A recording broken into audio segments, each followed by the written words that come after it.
Hey guys, it's Diane River here, and I just want to check in with Kick and Shame. I know it's been a while since I posted anything, and I think because I've had shame around different things. And I heard something today that really spoke to me. I actually made an audio to upload last night, and it didn't work. Technology erased it, and I lost it all. So I want to talk about that, but I think this is really good to just kind of start off this podcast and the whole shame just concept and addressing it and an awesome perspective to leading into this and to keep in mind as we approach shame and approach our own shame. So one thing I wanted to talk about first, just kind of add some background and just some understanding to shame and understanding to our behaviors, is that we often have patterns and behaviors that keep us stuck, or we're in inaction, or we're playing small, or we have limiting beliefs, or we have these paradigms. And we all have these patterns unless we've done the work to heal. Usually most of us have these patterns of behavior that aren't in alignment with who we really are or how we really want to live our life, whether we're overeating, or we're doing drugs, or we're drinking, or we're can't give up the soda, or we sleep in and we just can't exercise, or we can't just seem to drink enough water, or we're just mean or cranky, or just we are reactive, or we're angry, or we're depressed or anxious, or we're just sick, we have chronic illnesses or whatever. These are all signs and symptoms of a root cause. And as we can go to the root cause and heal that, then it really frees us from being stuck. It frees us from our patterns and from our addictions and from these behaviors that we maybe have tried our whole lives to break, and we just can't. They control us and we're stuck. And so I just want to talk about that just for a minute, because a lot of the things that we have shame around are this exact thing. That we have behaviors that we can't kick, or why can't we lose weight, or why can't we just be better? Why can't we say the right things? Why can't we be funny? Why do we always just have this anxiety, this social anxiety when we are around people? Why can't I be better at this? Why can't I stop doing that? Whatever it is, right? The list goes on, or whatever resonates to you, whatever the thoughts are, pay attention to that. Pay attention to the thoughts that are coming to your mind as I'm saying it. What is the voice in you? What are the patterns in you? But all that shame is there because we're stuck. And a lot of that is because in our childhood, we didn't get our needs met. There was abuse or trauma, or we were neglected, or we were dismissed, or it was like, I have to play small to make other people happy, or we form these codependency coping mechanisms, or we become a people pleaser, or we become a perfectionist, or we become angry and we have outbursts, and we have behavioral problems. So whatever our coping mechanism was from whatever happened in our childhood, and a lot of people go through a lot of big things, like abuse is real, neglect is real, having narcissistic parents is huge, and affecting how we turn out and how our lives are shaped as into adulthood. And that's not true to who we are. But it can also be something really small. Like if we, as a child, we painted a picture and we went to show our mom or dad, and we're like, oh my gosh, look at this. And we were so excited. And they were just like, oh, that's great. And they don't even look at it and they dismiss it. Like that can be enough of a trauma to create that voice that's like, oh, I'm not enough, or, oh, they don't care about me, or whatever. And it depends on person to person, because the same two people, or two people can go through the exact same situation or be in the exact same family and come out totally different, and be affected totally different, but then also react totally different. So they can choose different coping mechanisms and different behaviors for survival or whatever. So that's like a whole package deal. So that's 2 seconds of let's explain that there's a root cause to the things that we are stuck, because life shouldn't be hard. And the things it's not hard to breathe, it's not hard to, sleeping is hard, but these things, as we heal the inside, as we heal our wounds and our inner child, these things become easy. Like, life should be easy. It shouldn't be hard. And if we're working too hard, if it's so much of a struggle to drink enough water a day, or to exercise, or to eat healthy, or to be kind, or, or just whatever, to get out of bed, then there's something else. It's not willpower. It's not motivation. It's not just changing my mindset or just being positive. Like, there are real emotions. There's real energy keeping us stuck in our body. And so we need to process that and release that. And anyway, that's what I do is as a coach, is I help people with this. But I want to bring this over here because I had an experience recently that really opened my eyes to recognize that a lot of our shame comes from that we have a lot of shame that we don't need to have. I mean, obviously we never need to have shame. Shame isn't something anybody should have. But I want to say that I had a thought that I think I was going to say first, but I can't remember what it was. So for me, like, I have a lot of shame. So this was what I was going to share first.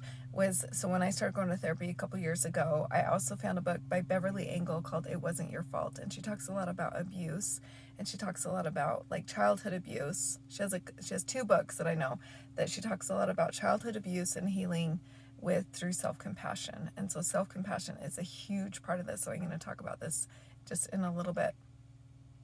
But one thing she talks about is how, as an adult or as a teenager, there are just textbook, like, and I think we're all aware of that, right? Like, a kid who's abused at home, physically beaten, parent, is beaten, like, that is really traumatic. And then typically you would expect that they have behavioral problems at school. Maybe they get into drugs as a teenager. They, go to jail, like, whatever, right? Like we've all seen the movies where it's just like, oh yeah, we just expect it. And then we just sit back and let that happen, right?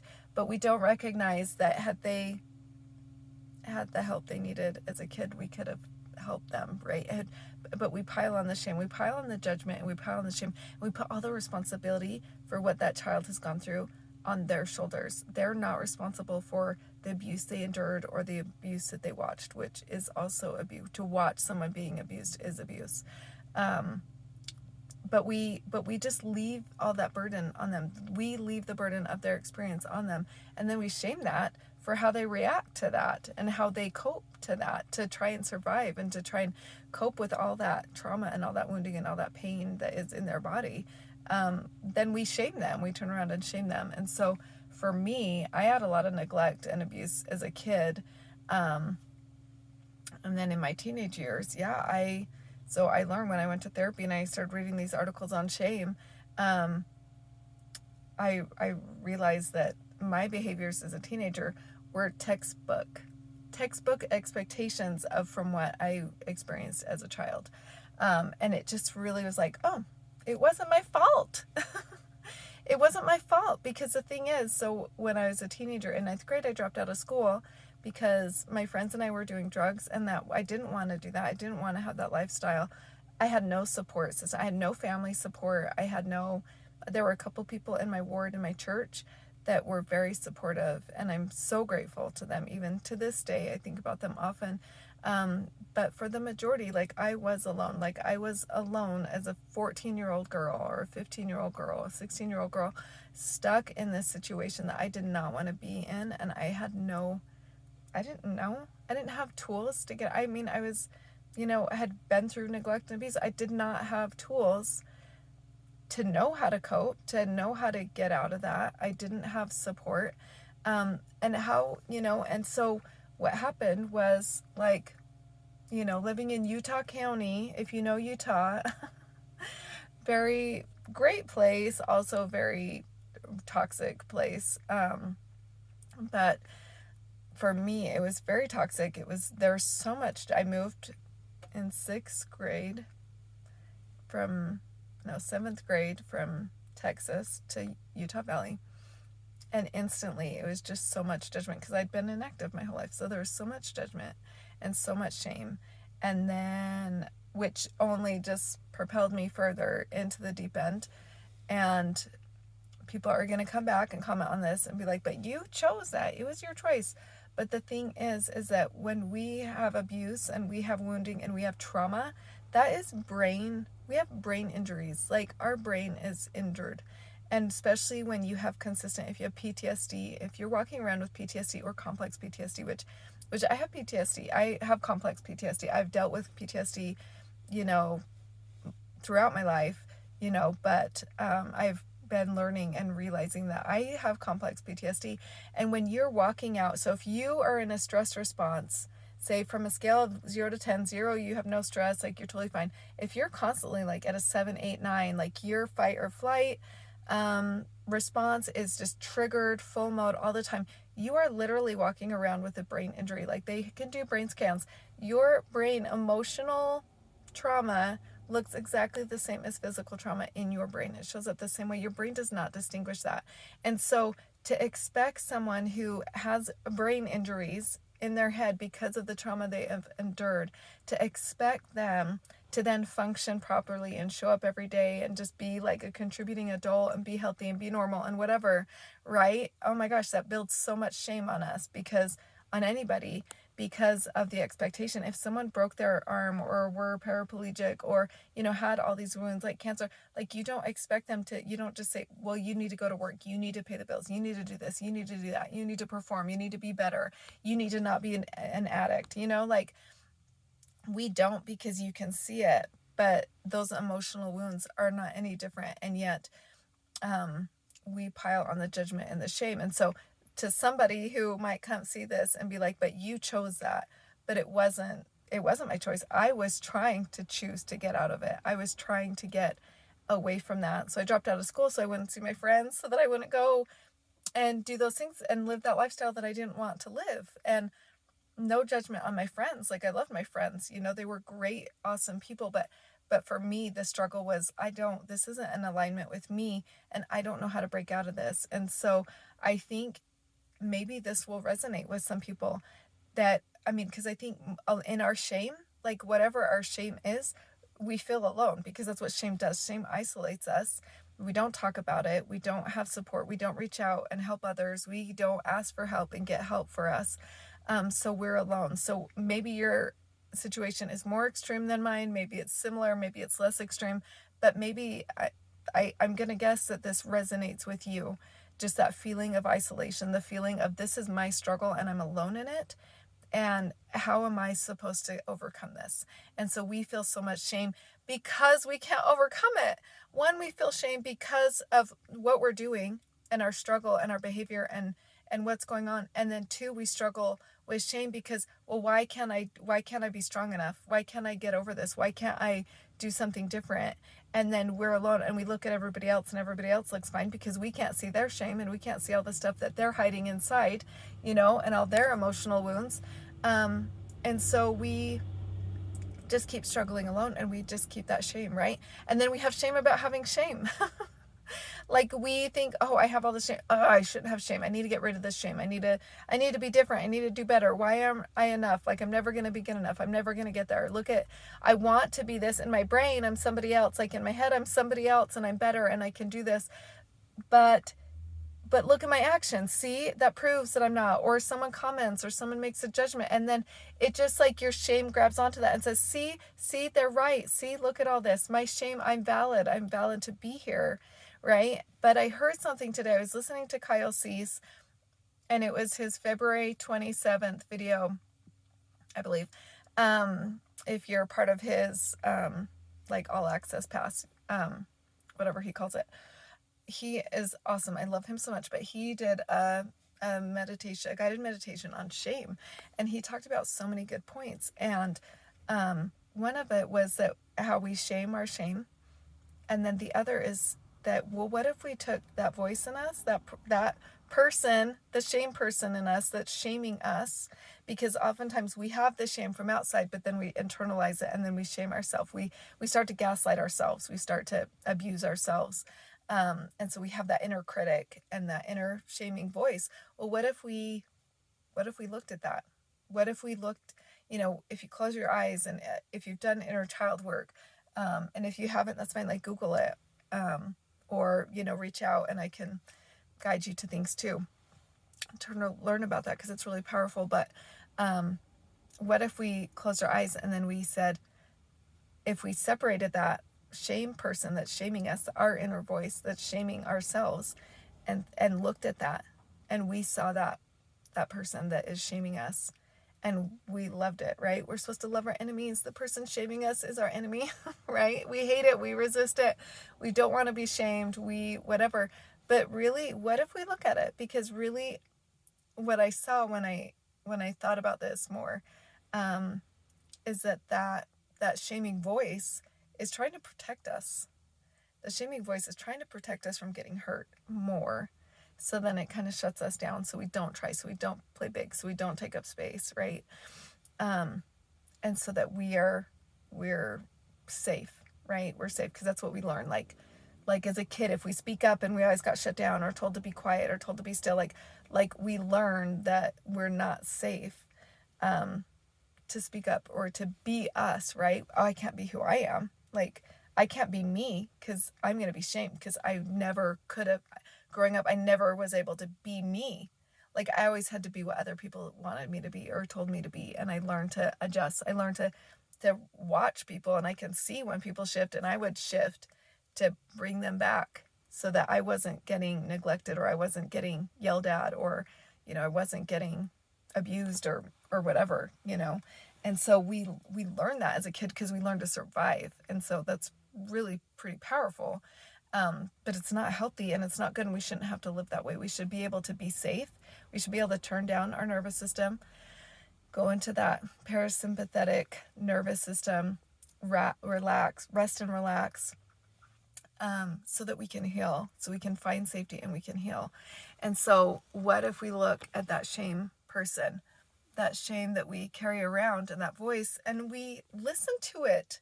What if instead of shaming it for being there, we love it and we say, wow, thank you for protecting me.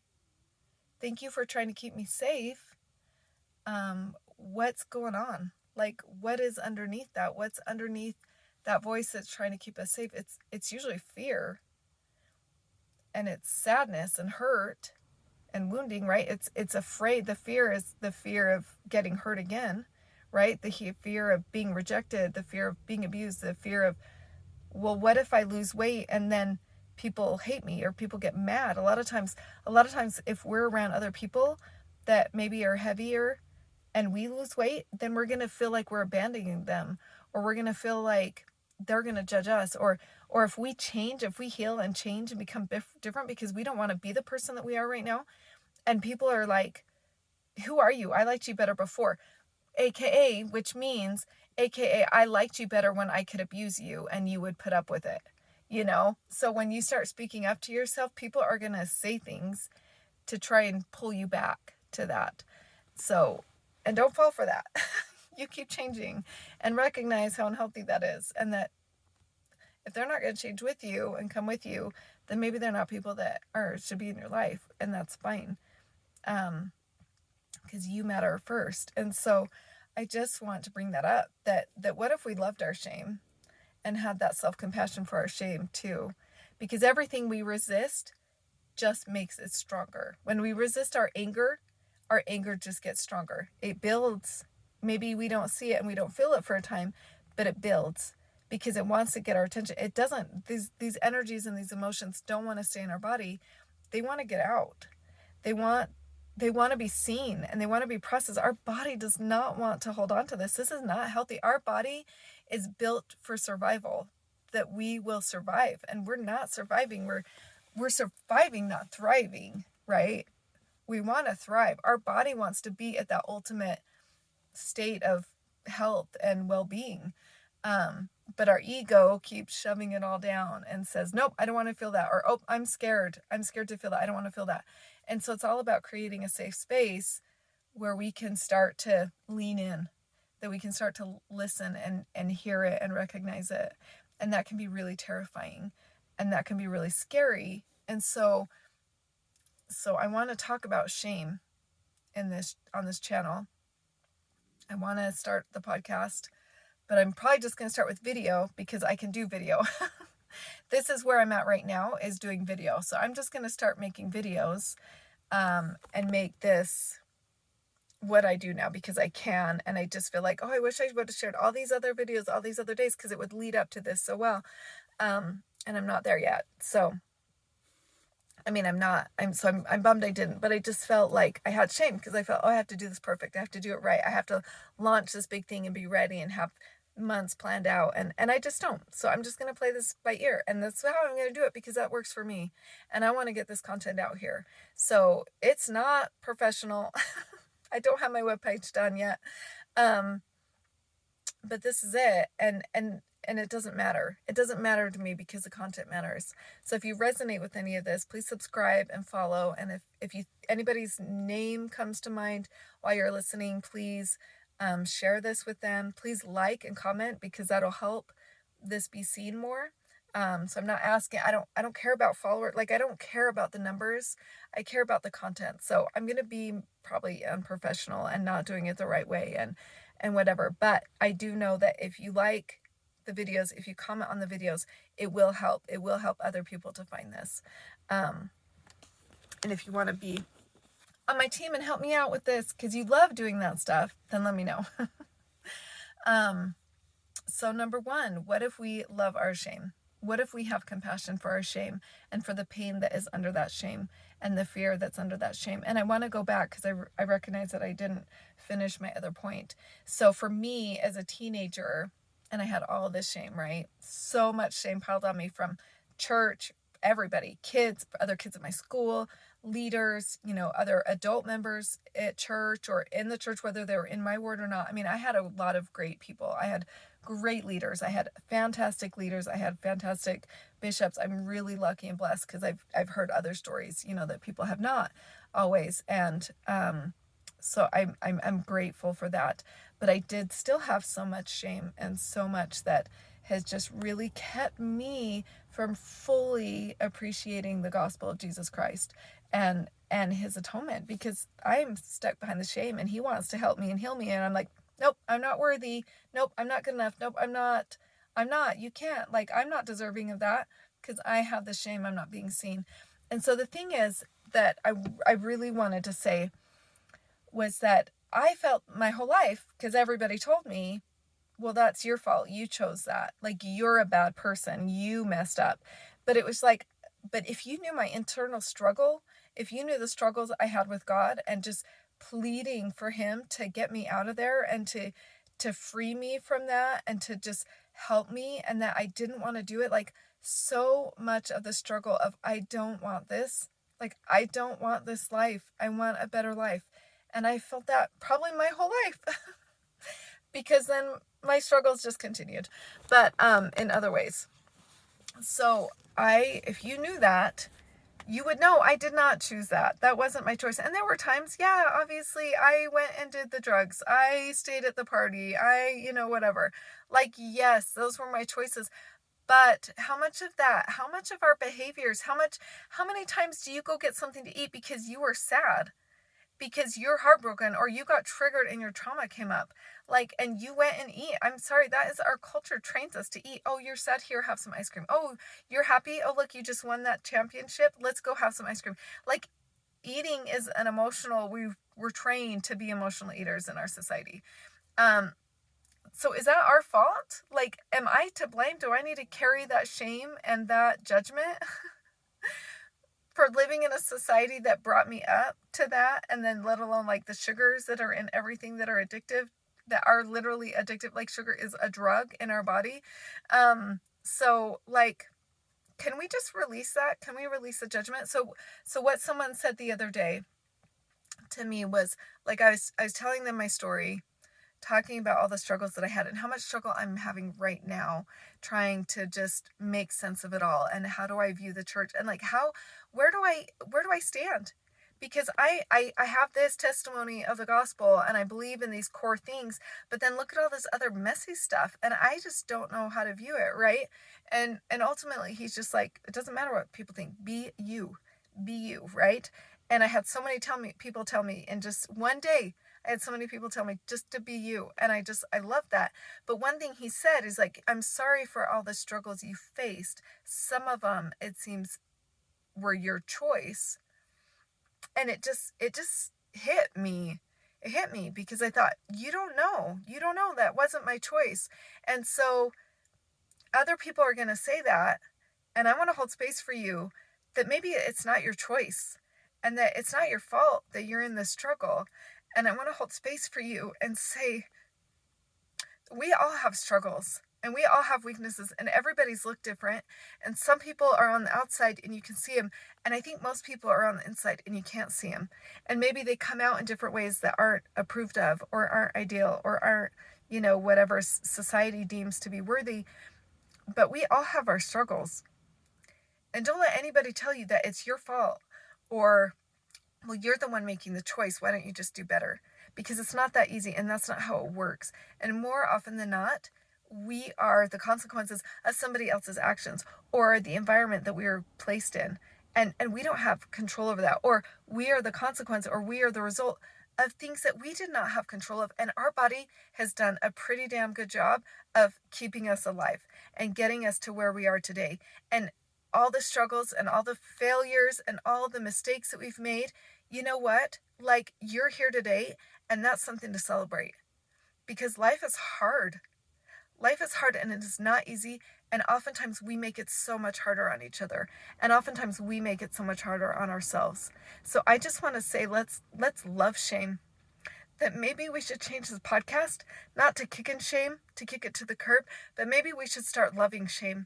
And seeing our shame for what it is and loving it and holding space for it and say, yeah, I have shame and you shamed me and that wasn't okay. It's not okay to shame anybody.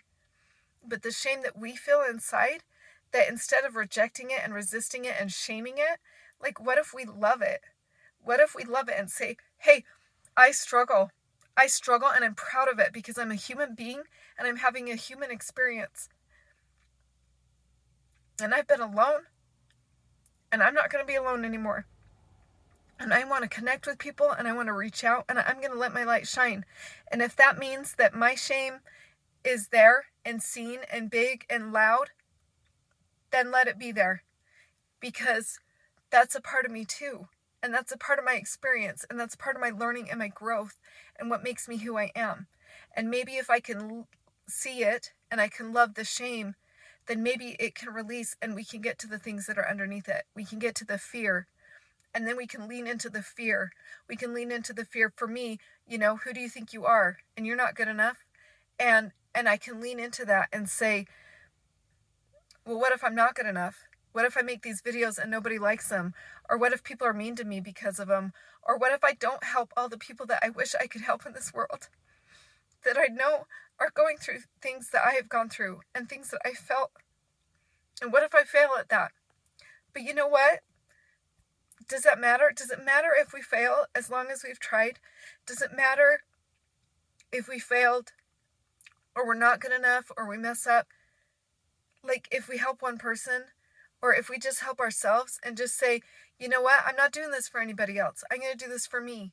Because for me, I have a voice and I want to use it and I want to speak my truth. And maybe it's not about anybody else. Maybe no one is going to watch this and no one's going to learn anything from it. But I'm going to learn something because I'm going to learn to stand up for myself. I'm going to learn up to be me and to show up and to not be afraid of my fear and not be afraid and let that fear stop me. That I can love the fear that I have of maybe I'm not enough. And then what? What if I'm never enough? What then? Okay, that's great. Guess what? Now that I recognize that, it just lost its power on me and I can go live my life. And I can know that I'm going to live my life and have fun for me and be happy. And I'm going to love people and I'm going to serve and I'm going to serve me and I'm going to find joy for me. And maybe that's not enough. But enough for who anyway? Who do we have to be enough for? Because we don't have to be enough for God. He loves us. And there's so much cultural shame around God and how he judges us and how he needs us to repent. And like the whole, the idea of repentance, right? Like, so what? God doesn't need us to be enough. And if you think that you do, you need to go ask him. You need to go have a conversation with him, and you need to ask him, and you need to listen, and you need to learn who God is. And other than that, like, who cares? Who cares if I fail? Then what? Okay, maybe I put this out here and I fail and nobody watches it and it doesn't do anything. And then I never come back to it. Oh, well, I made a video. So what, or maybe I, like, whatever, like, what are our fears? Like, what is your fear that you're feeling? And then what? Like, I'm afraid I'll be alone forever. That's a huge fear for me. I've felt alone my whole life.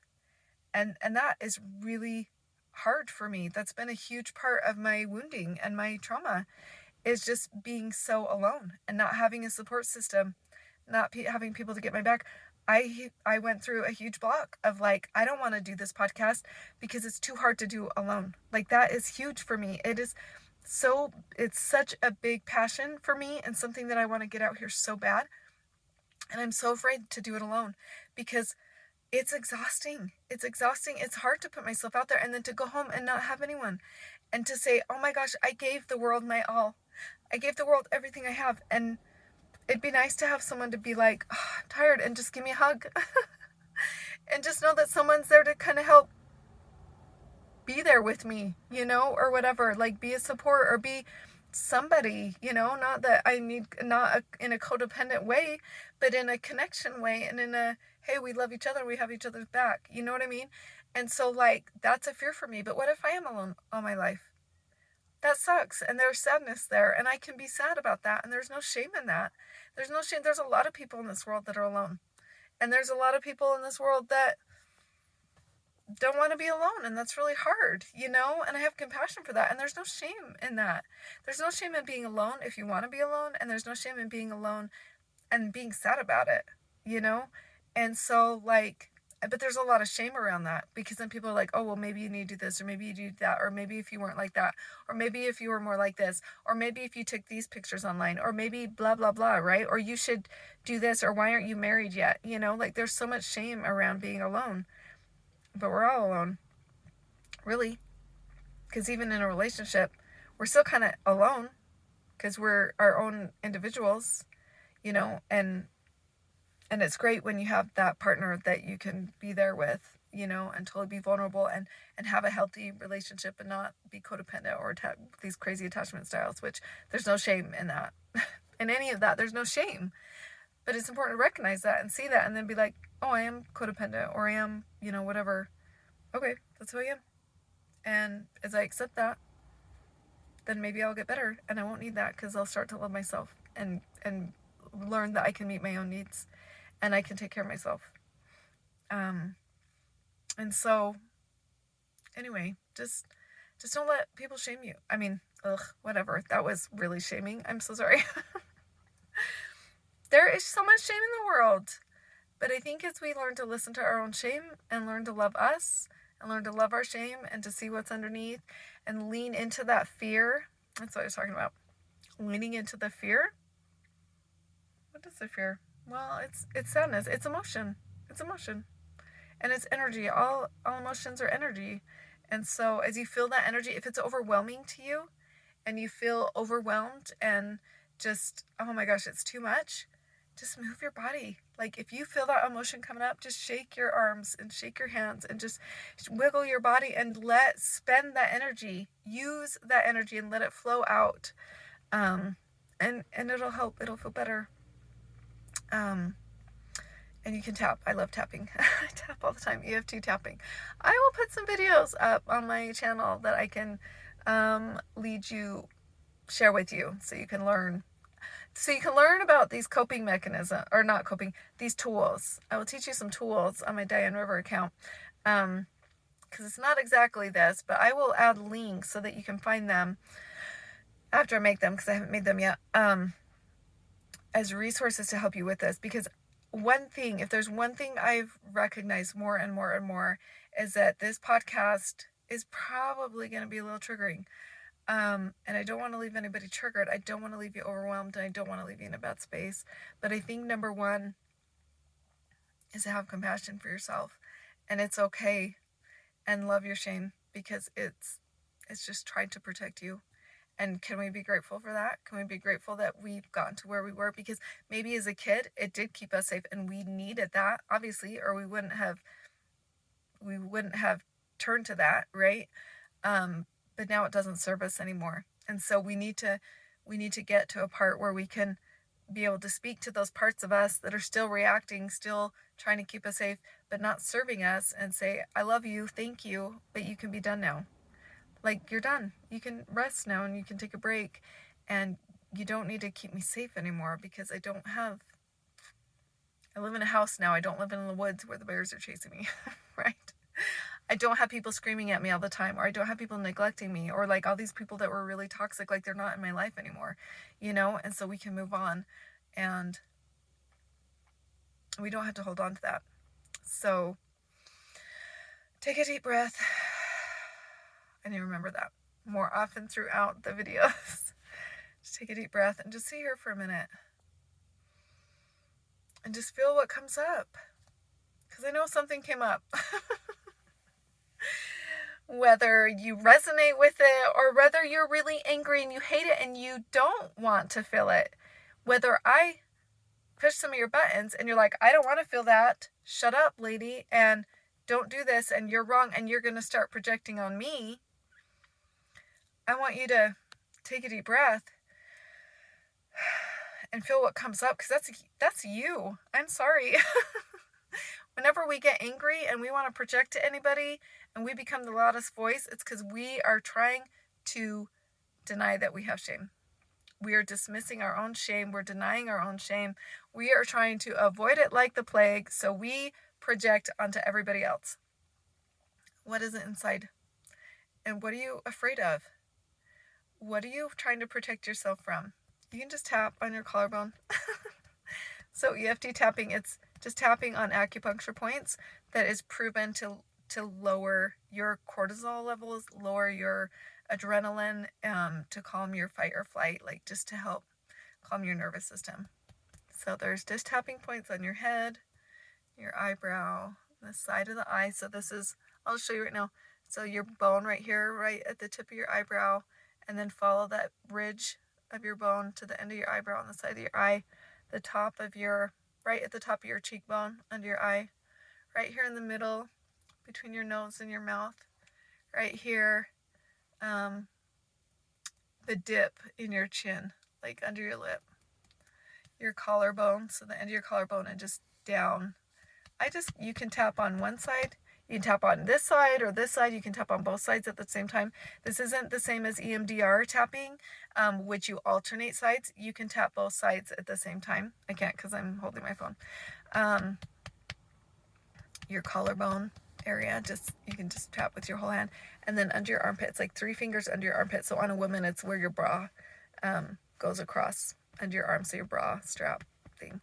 So, and just tap right there, and then you can just cycle through them. When I'm in the car, oftentimes I'll just tap on here or my head, or just one or whatever, but the more is good. The more that you tap on is good. But just breathe. And what emotion? And if you have a lot of emotion and it's really overwhelming, just start shaking your hands. If you feel a lot of anger, like if you're in your car, is perfect. If you feel a lot of anger right now, or anytime, just start screaming and yelling. If you're mad at somebody, just yell at them and tell them everything on your mind, and use swear words. Swear words, okay, maybe if you're LDS, if you don't swear, I get it. Swear words are supercharged in our culture, and they carry a lot of emotion. And so it's called tapping and ranting. And so if you just yell and scream and say all the swear words while you're tapping, if you need to punch pillows, but then go back to tapping, it'll help release all that anger. Okay, and you're not hurting anybody. It's okay to express that. You are valid, and you get to be angry. You get to have those emotions, and that's not bad. And that's a whole nother topic for another day. That's not really a part of kick and shame. But I am just going to add this because I have emotion coming up as I take a breath and I sit here. Just what is that? What's that sadness? What is that in your body? What is it telling you? What's trying to get your attention? What is wanting to be seen and heard and felt? And just take a deep breath and just tap and sit here for a minute, or just sit here and breathe deep breaths into your belly. And if you need to cry, cry, let it out. Crying is such a release. So just cry and let it out. And yawning, when you're tapping, yawning is like, oh, I just shifted. Oh, it did something. So yawning is that release. And EMDR is told, if you do EMDR, if you know what that is, I've told yawning is actually trying to avoid feeling it and going deeper. Because I would yawn like crazy, which I think actually meant it was working. But to get deeper, I had to like force myself to not yawn, so I could go deeper into it, and make those bigger shifts. So, but in tapping, yawning is totally like, oh, you just shifted. And I'm gonna yawn like crazy because I'm just sitting here tapping and breathing and relaxed. So it's good work. It's good work. So, love your shame. Listen to it. What is it telling you? What is it protecting you from? Love it and let it know that it doesn't need to protect you anymore.